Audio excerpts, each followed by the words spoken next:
Colleagues, just before the department comes in, I saw the HOD, so they are here. You received the circulation from Cabo of the unauthorized expenditure bill. Now, it's the same one that we had before, except that Treasury had worded it wrongly and we couldn't table it in the legislature because it was completely incorrect in terms of how it was supposed to be done, right? So please go through it. On Friday, there's a virtual sitting of the House.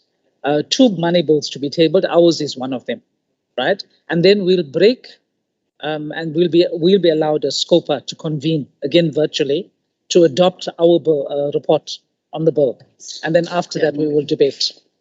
So just be mindful. Cabo will send your notices, but that's how it will work. The MEC will table it, then they'll allow us to convene a Scopa to adopt the bill, and then there will be a debate after that.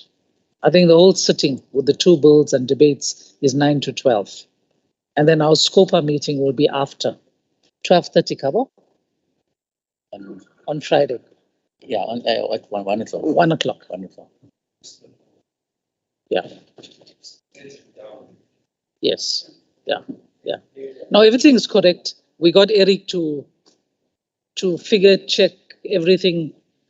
This should have been passed a long time ago. It was just, but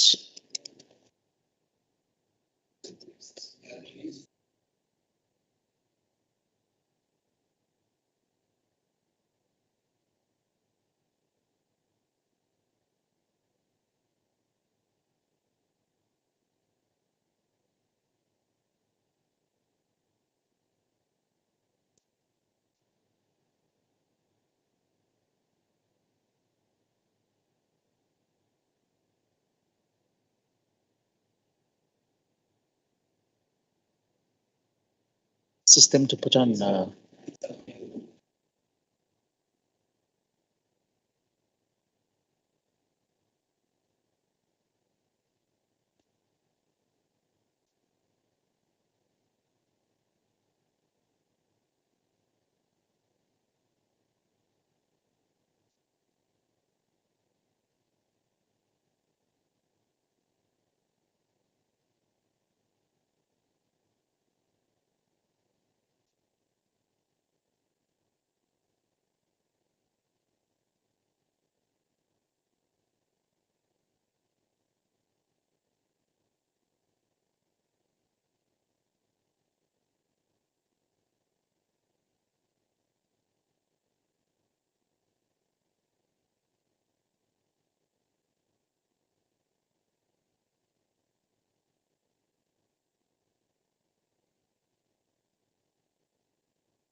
Hey, colleagues, good day, everyone. Apologies for the slight delay in starting, but I think we have everyone who needs to be here present. So I'd like to welcome all of you to our hearings with EdTier and the entities. Welcome members of Scopa. I'm not sure if any of the portfolio committee members are present, and welcome the HOD and the team from EdTier and the entities, the CEOs and office bearers from entities as well. Colleagues, what we've done is, as you know, in terms of the constitution of our, in terms of the invitations to the meetings, we've restricted participants. So that is why you will see fewer than the usual figure we'll see. I want to also just ensure that all present have connected to Microsoft Teams. So if for any reason there's problems, you can actually use the program to even speak. You don't have to worry if there's a hassle with the mic. So, and the presentations you will then see if you're not looking at them there. So please connect so we have a backup. Although I'm not sure that everything works. Okay, then the next item on the agenda is apologies. I must say that we have an apology from the MEC for EdTier, Honorable Pillay, and we have an apology from the CEO of Ezemvelo. We've received both of those in writing. Constitution of the meeting, we are duly quorated in terms of Scopa. We have our full representation, so we can proceed. And let me then, without further ado, do two things, HOD and your team. Firstly, ask that whoever is going to speak today, whoever of you, even though it's not Ed here only, but whoever is here, take an oath or affirmation to speak the truth. Basically, you just, I think all of you know. Let's do that, and then we'll go into the presentation by Ed here. Or state your name when you're taking the oath or affirmation. Okay?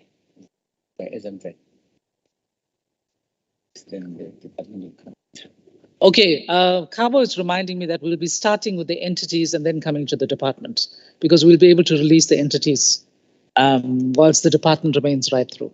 Okay, so let's start, but in whichever order, because here you are going to speak. HOD, this is the oath or affirmation.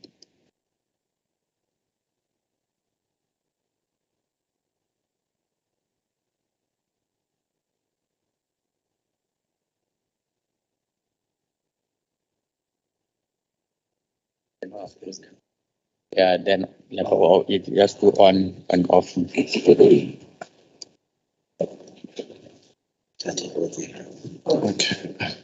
Okay. My name is Ntlagane Pongondwana, and I promise to speak the truth and only truth, so help me God. My name is Beso Makakula. Ngiyafunga ngiyakhomela ukuthi konke engizokusho kuzoba iqiniso lonke neqiniso lodwa. Inkosi ngisize.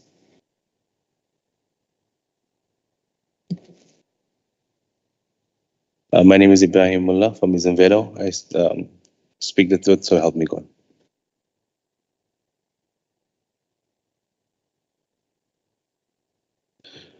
Good afternoon.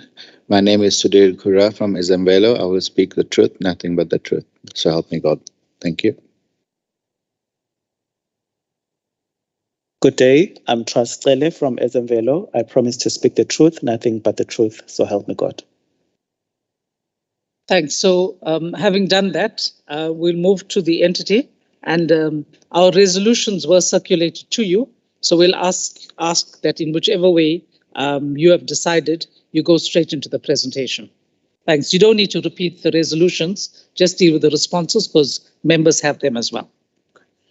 Thank you very much, Honorable Chairperson. With me, I have got the senior management team of Ezemvelo. Mr. Mullah is our CFO who will do the actual presentation. Sudhir Kura said to me that he's going to give him moral support, whatever that means. And Utrasti is our newly acquired SCM manager. And we think with his presence, we should be able to really go a long way towards solving our supply chain management issues in the organization. I will therefore, Chairperson, with your permission, hand over to Mr. Mullah, our CFO acting, to take the committee through. Mr. Mullah, over to you. So ask that the screen be shared.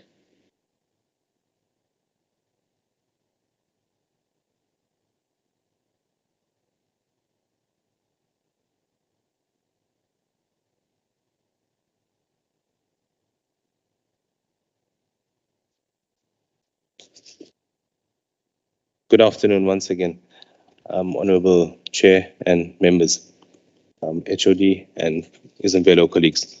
The screen has been shared. This is the overview of the presentation that we have with the resolutions, as already indicated. We can go on into the resolutions. Resolutions 171/2021 regarding land claims. The response being all land claims are dealt with through the Land Claims Commission, which is the statutory body established in terms of Section 4 of the Land Rights Act. Ezemvelo can assess whether any land claims falls under a nature reserve. Whenever a declaration of a nature reserve is made, it's in compliance with Section 36 of the National Environmental Management Act. The Protected Areas Act sends a notification, which includes a description of the land, to the Registrar of Deeds to record such declaration in the relevant registers and documents. We then keep a record of all the land claims submitted to the Commission and officially brought to its attention by the Commission, and participate in the process leading to the finalization of claims that involve protected areas. Over the years, several land claims have been finalized. These have resulted in compensation being paid or co-management agreements being concluded with the affected communities or claimants. There's no real impact on Izimvelo. The Land Claims Commission then resolves that. We then follow up with the Land Claims Commission in terms of the process with regards to those claims. Currently, Izimvelo has land claims registered with the Commission in the following protected areas: Shishluwi Mfolozi, Itala Game Reserve, Ndumo Game Reserve, Tembi Elephant Park, Pergelegen Nature Reserve, Wiener Nature Reserve, and Ukishlamba Drakensberg World Heritage Sites. Some of these claims have been before the Commission for several years, and there's been very little progress. Again, as mentioned, there's no financial impact. We are currently waiting for this to come back. We do follow up as well on these. This particular disclosure in the audit report has been there for the last, as long as I can remember. In the audit report, it's just a disclosure to indicate that there is this process being in process with regards to the land claimants with the land claims that are in progress. If I can move on, Resolution 172 with regards to the data protection and rationalization of public entities. The current process is a service provider has been appointed by our department, ETIA, called GTEC. The process, and they are now assisting with the public entities rationalization process. The aim is to have, we're currently working on the business process and model. The aim is to have this process completed as soon as possible, with the completion date being during the course of 22-23. The process is currently being guided by the relevant prescripts and frameworks. Resolution 173. The committee noted the accounting authority did not adequately oversee compliance with the legislation. The table below provides Izimvelo's management action plan in response to the measures implemented to address the AG's audit findings. The first non-compliance was regarding the annual financial statements. The non-compliance finding in column 1 indicates the non-compliance that was raised by the Auditor General. Our management action plan, Izimvelo has been performing asset write-ups annually over the past financial years. In the current year, it was noted that there was a slight error in the calculations, resulting in an error in the financial statements. We sat with the Auditor General colleagues and corrected this. This was a once-off error and will then be corrected going forward, and the correct calculations will be used. So this is a once-off, and hopefully, it will be done correctly in accordance with the discussions we had and corrections that were made for the prior year's audit. Revenue management, effective and appropriate steps were not taken to collect all revenue due as required by the relevant sections of the PFMA. These debts are quite old debts that relates to the front office ledger, which is managed by the resorts. Most of the ledger transactions are debtors who have been on the system for many years. They are all historical debts, which we have followed up individually with the customers, and we're not getting much luck. This was largely undertaken as a business retention mechanism where we previously allowed credit to tour operators as well. Some of these transactions are those that belong to customers who left the reserve without settling their accounts with the resort reception. Despite several attempts by the organization to reach out to outstanding debtors, most are not reachable. These debts have been handed for collection. Some have been collected, and the ones that are remaining that were raised were not collectible, or the debtors were not traceable. In terms of the actions that have been taken subsequent to that, as indicated, this was many years ago. Tour operators' credit has since been cancelled under the new travel trade policy. All guests leaving the resort are now required to produce a stamped gate pass, which is issued at the reception once the customer's overnight credit records have been cleared. So if you don't have that, you cannot leave the reserve. So you've got to get the stamped pass at reception once you settle your bill, and then you're allowed to leave the resort. Performance contracts for resort managers now include the reduction of the front office ledger accounts as a performance area. Expenditure management, effective and appropriate steps were not taken to prevent irregular expenditure amounting to 4.14 million as disclosed in Note 30 to the financials. The irregular expenditure raised in the current year related to the following: payments made on a contract that was raised as irregular in the prior year.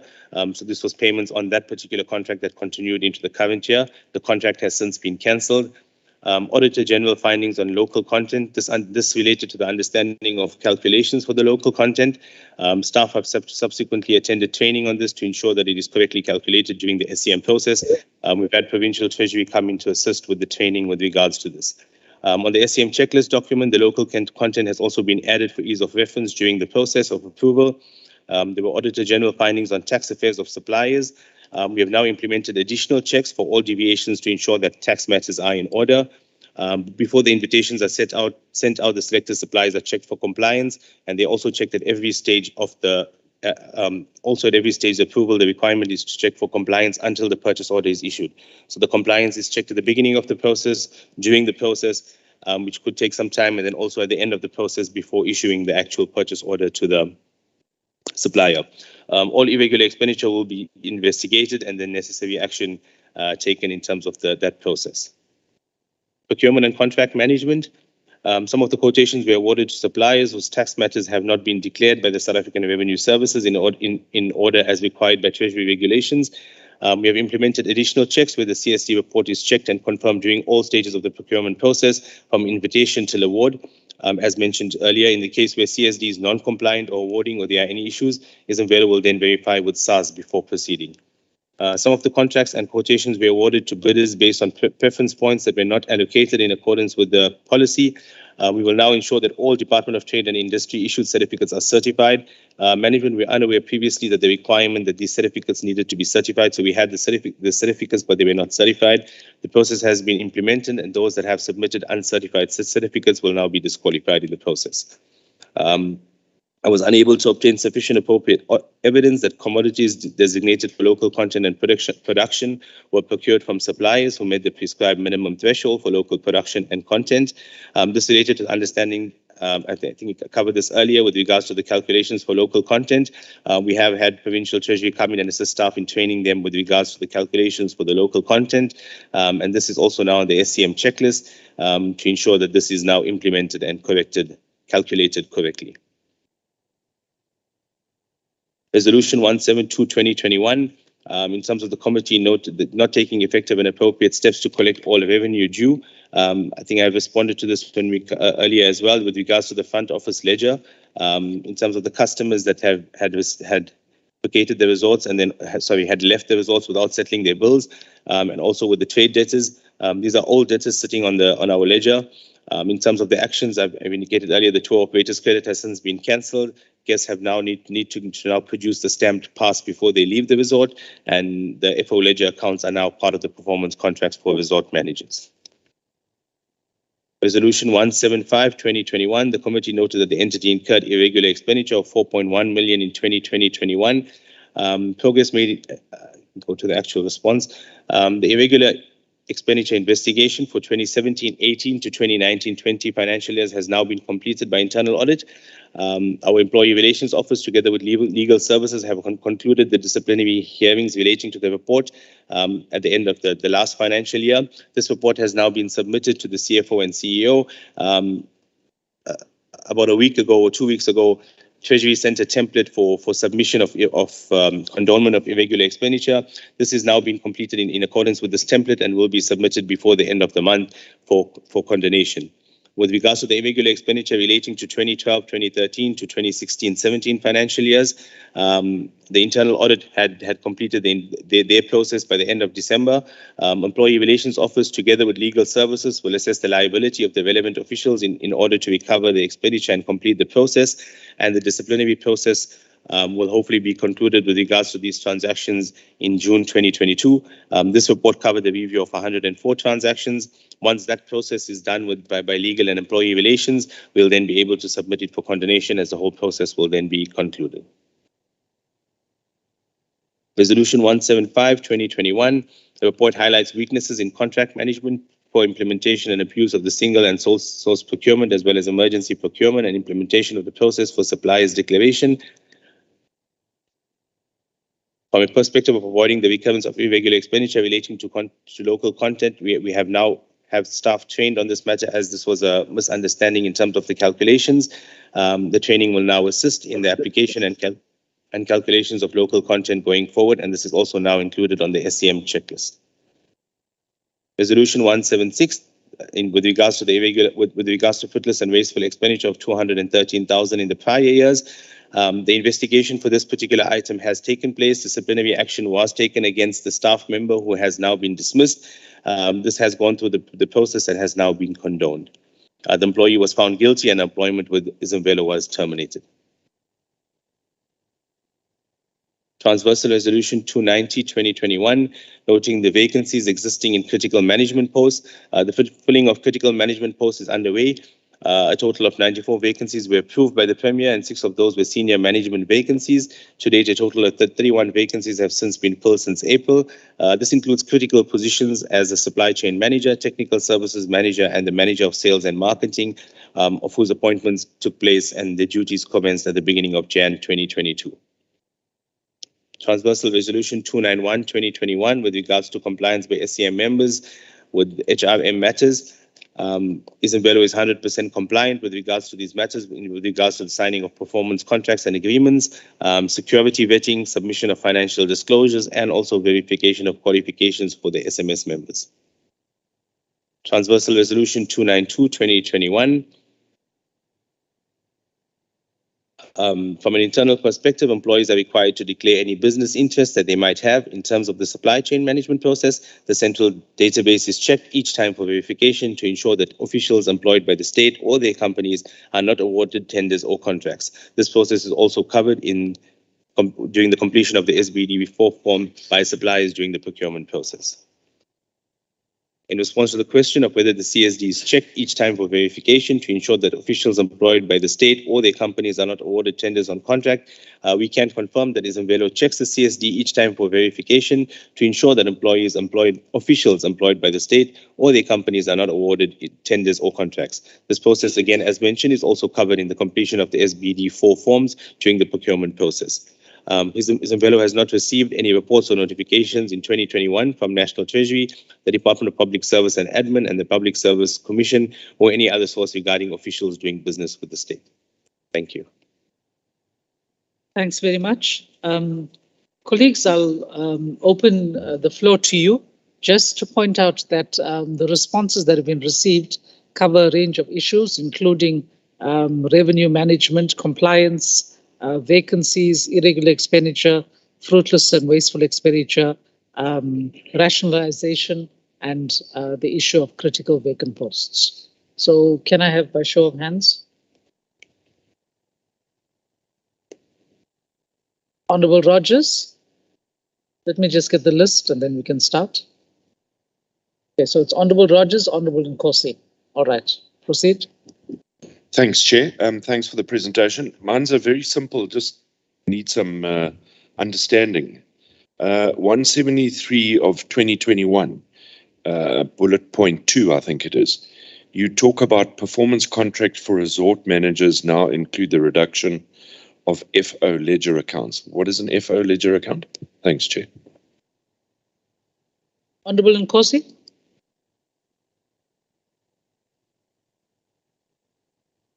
Thank you very much, Honorable Chairperson. I will be clarified on 2 things. The first one is around the issues of the bad debts. I didn't hear clearly as to whether the SMVelo is writing off those bad debts where you can't trace anybody and all the stuff.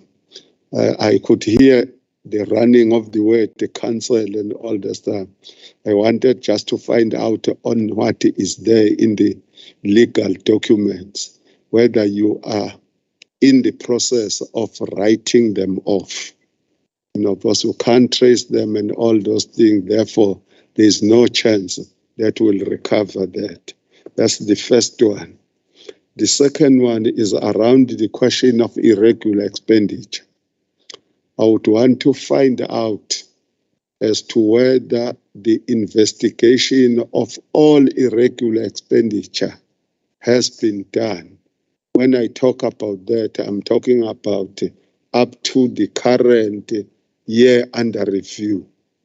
You know, I just wanted just to find out because it seems to me that that process, especially of condonation by Treasury, it seems as if it is not moving at the pace that would want it to move.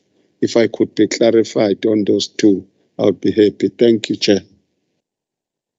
Thanks, Honorable Nkosi.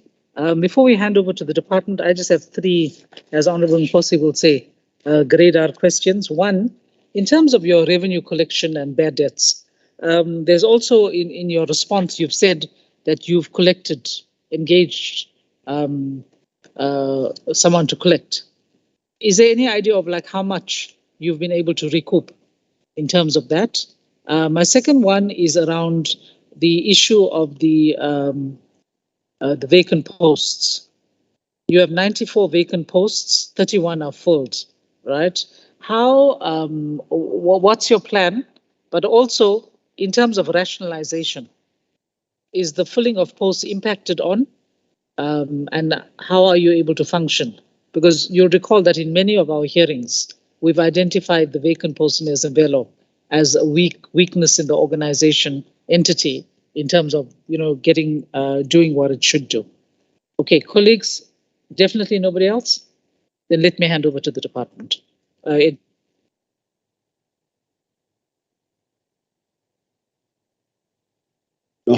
Sorry, Honorable Nkosi. And I can't see some of the things that I intended to ask. No, go ahead. It is around. No, yes.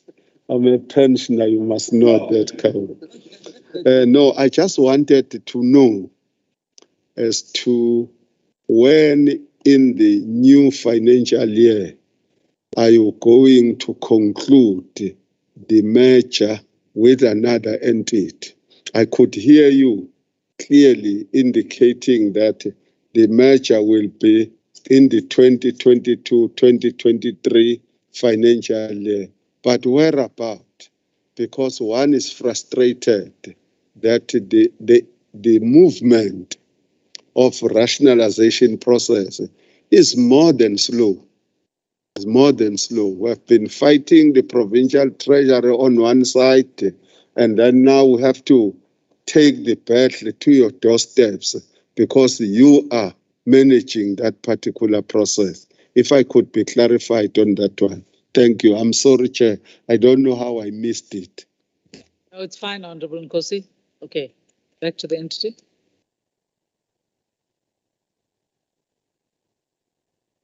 Thank you, honourable members. Honourable Rogers, the first point, FO ledger is the front office ledger.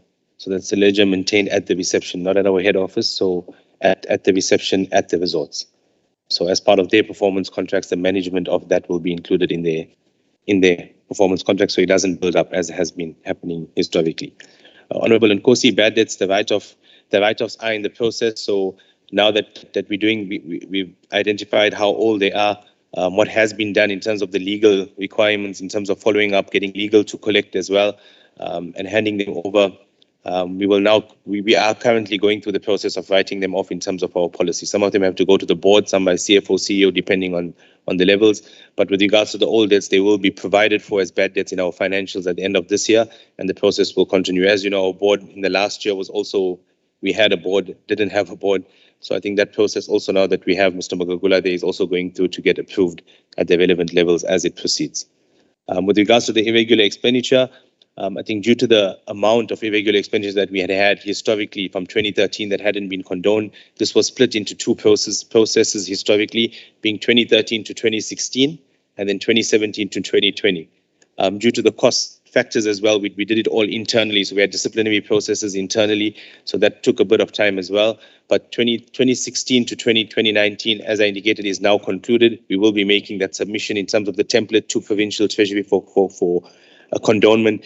I think per Provincial Treasury, we had spoken to them before. The whole process needs to be finalized before you can hand it over condonement in terms of investigations, disciplinary processes, and what happens thereafter. And then 2013 to 2016, internal audit have done the investigations. Our employee relations and legal are now going through the disciplinary process for all those. There were 104 transactions relating to that. We are aiming for June to be done with that. With last year's irregular expenditure and current year, internal audit are currently doing the investigation for that, and that will follow the same process as we're going through. With regards to the merger, I think the Honourable HOD will then respond on that. Chair, with regards to the revenue collection, legal, and we've handed it over to our legal, and we've had some collectors in the past also trying to recover the debts. But as they've gone through, they've been collected. We can try and provide you with how much has been recovered historically over the time periods from what was outstanding, and so that can be provided. With regards to the vacant posts, in the prior year, it should be noted that in terms of the budget, we were told we had halted filling of vacancies during the year, because when we budgeted, we were told by Treasury not to budget for any increases. And then during the year, that non-pensionable allowance increase per DBSA was brought in with a 1.5%. So some of that budget had to be utilized to pay those increases because we didn't have that. We had not budgeted for it. It was unbudgeted for. However, going forward, we have just now identified in our 22-23 budget a vacancy budget, which we have now written to the MEC for approval to go on to the Premier and to Treasury and then to the Premier for filling of critical posts. As indicated, among those posts that were filled, the most critical of the critical ones were then filled, as mentioned, with the SCM technical and our marketing manager as well, in terms of those numbers. I think again with the rationalization impacted, when we do make submissions, the submissions, our request for filling of posts actually goes via Sharksport as well, because they have to sign off to also identify whether there is any impact in terms of their structure, if they have someone that can fill it. So once our CFO and CEO signs off the submission, it then goes to Sharksport CEO and CFO, who then also sign off before it goes forward to the HOD and MEC for onward submission to Treasury and Premier. So that process, in terms of ensuring how the rationalization process is covered, is then covered with that particular process as well. Thank you. Thanks. Anything to add? I think there was one matter referred, which is the time frame for the merger. No, thank you very much, Honourable Chair and Honourable Members.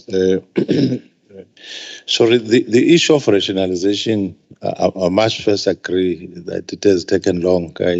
When I hear the stories, of course, we agree that it has taken long, but I think we're at an advanced stage now because we've prepared almost all the bills now that will have to be presented before EXCO, before they are subjected to the legislature for further processing.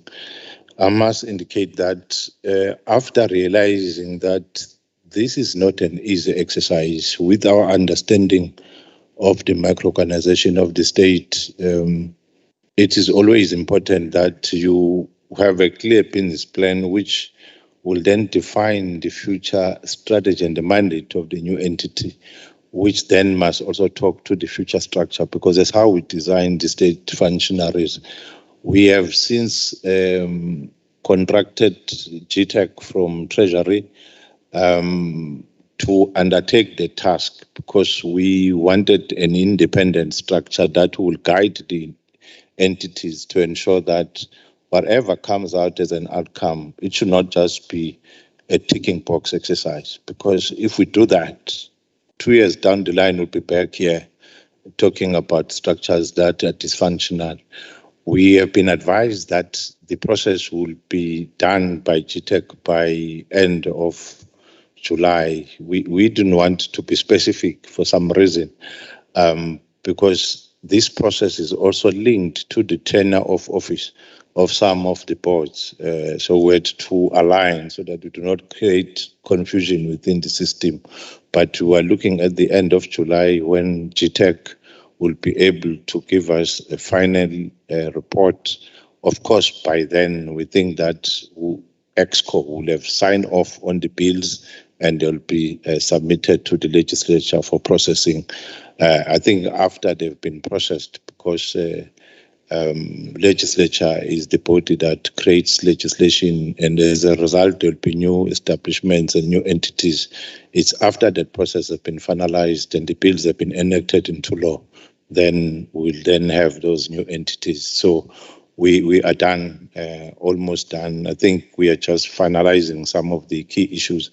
Some of the things, honourable members, are just the new mandates that are emerging, given that we want to create agile and sustainable institutions of the state. We do not want to have old institutions, but want to create institutions of the future. And with the new bills, I think when the honourable members interact with those legislations, they will find that information contained in those. And we hope that by July, we'll be able to come to the legislature with those bills, and then we hope that we'll finalize the whole process thereafter. Thank you very much. Thanks, HOD. Colleagues, I think a lot of these are going to be follow-up, right? The irregular expenditure, honestly, colleagues, I've spoken to Cabo. We're arranging a meeting with Treasury, I think in April, where we get a full briefing on the condonation process so that when we meet departments, we are on a clear footing, what has been done, what has not been done. Because right now it's a he said, she said story, right? On the other issues around rationalization, we've been given a time frame, which is basically the end of July. We'll have to chase that up, and colleagues in the portfolio committee will have to do the same. I think the other issues have been adequately responded to. Unless anybody has any follow-up or other issue. Okay, then we'd like to thank the team from Ezemvelo. I'm sure, Magagula, you're wiping your brow there. Normally, Ezemvelo takes a long time with us, so we can see that things are moving. There's less of the level of frustration that members have displayed. Thank you very much. Okay, we can release you. Yeah. Thank you. And you're welcome to partake of lunch. There is lunch. Yes. Seven Okay. emotional support. Colleagues, the next entity we're looking at is TIKZN, Tourism KwaZulu-Natal.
Thank you very much to the team from Tourism KZN. If I could just ask that in terms of the screen in front of you, if you can just press 0 OK, it will activate your mics when you want to speak.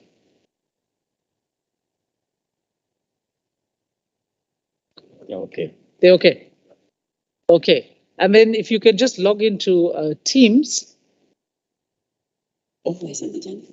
Press it. Right, you'll only need that mic when you are speaking, right? And if you can just log into Teams so that if you are sharing a presentation, you can just do that. Okay, so let me then welcome the team from Tourism KZN. I can see a representative of the board as well as the CEO and the CFO, I will take it, who are present. Now, the procedure, as you would be familiar with, is that we would then ask you to take an oath or affirmation to speak the truth. Basically, give your name and either I swear to speak the truth, so nothing but the truth, so help me God, or I affirm to speak the truth.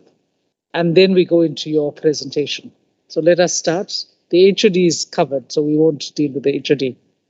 But Just an oath or affirmation to speak the truth. Thank you very much, Chairperson. My name is Paulus Ngobo, and I'm the chair of the Audit and Risk Committee in the Board of KZN Tourism. My chairperson, Mr. Madlala, could not be with us today, hence I'm here representing him on behalf of the Audit and Risk Committee. Thank you. And with me, chairperson, is my CEO, acting CEO, Pindile Makwakwa, and she has been acting, I don't know now, for a long time. Can't remember. And then I have my CFO, Lindani Sitaki, also acting. So, Chair, would have to tell you nothing else but the truth when we hear the Chair. I know how important this house is. Thank you. Pindile? Good morning, Chair, and good morning, members. My name is Pindile Makwakwa, the acting CEO of Tourism KZN. I would like to apologize, Chair. We just learned about having to log on, and the CFO's laptop is giving him trouble. So he's just quickly taking mine, which is just here outside. So he will be taking members through the presentation. Okay, that's fine. If we do have copies of your presentation as well, but this is for purposes of, getting onto the screen. Should you, want to share it that way, or if you want to talk to directly. Can we just ask the acting CFO to take the oath of affirmation?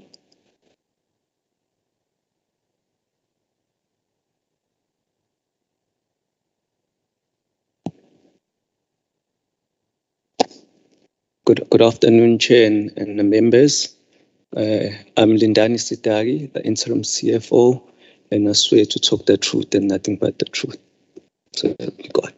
Okay, thanks to all of you. Let me also welcome those who have joined us on the virtual platform. There are members of Scopa, members of the Portfolio Committee. I'm told that there's a representative from Treasury who is with us as well, all on the virtual platform, and there are others. So we are not alone, colleagues. Whilst we are seated here, there are others joining us. And I want to also say that colleagues from Scopa and the Portfolio Committee, you're most welcome. Please also indicate by show of hands if you wish to participate when we get to the discussion stage. Okay, we will then acknowledge you. Okay, let me then hand over to the Tourism KZN. Also saying that in handing over to you, we also recognize the concern about the number of acting positions, key vacancies. So I'm sure you're going to brief us about where you are in terms of your merger or rationalization. The areas that we raised as Scopa, or as areas of concern, and you must respond to, would be from Resolution 177, covering internal control, Resolution 178, relating to your predetermined objectives, specifically your program for marketing, your Resolution 179, where there are findings on procurement and contract management, as well as expenditure management, specifically referring to irregular expenditure in the current year and in the prior years that has not been condoned. And then we've got Resolution 180, fruitless and wasteful expenditure. And those are the issues that we would want you to cover. You don't need to repeat the resolutions, just deal with the responses because we have the resolutions. Thank you. Thank you, Honorable Chair and members. We're just trying to connect on Teams so we can. But I'm not sure if I can start in the meantime. While you're trying to connect, because we have if you have your document in front of you, and we as Scopa, it's just that the members connecting virtually may not have everything, but the document was circulated. So I'm thinking, colleagues, can we continue? Yes. So please proceed, and then once the link is done, they'll do it. Okay, you can start with 177. Okay, no, thank you, Chair. On 177, in terms of the internal controls, in terms of the management actions and controls, the previous supply chain manager was initially given a written warning on the transactions within supply chain, and subsequently their contract was not renewed. And then a new senior manager in supply chain has been employed to oversee the procurement process and contract management. And Tourism KZN is also in the process of filling the vacancies of the supply chain administrator position due to a resignation in November 2021. Then the Provincial Treasury also provided training and an audit process for tenders and requisitions of quotations within supply chain. So that's what they've done in the meantime in terms of that resolution. For the next resolution, in terms of predetermined objectives, basically the management actions that have been taken is that the question that was issued by the entity in the research unit for the brand tracker study has now been aligned in all aspects to the definitions of the performance indicators within the AP.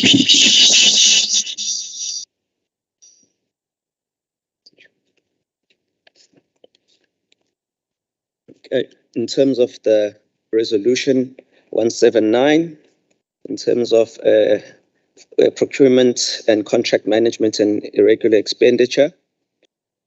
Okay. Basically going straight to the management actions that have been taken. Condonation applications for irregular expenditure for the periods 2018-19 and 2019-20 amounting to 19.3 and 21.9 million respectively has been fully condoned by Provincial Treasury. The difference of 3.9 million was raised by the AG because supply chain did not confirm the tax status of foreign suppliers with SARS. Subsequent management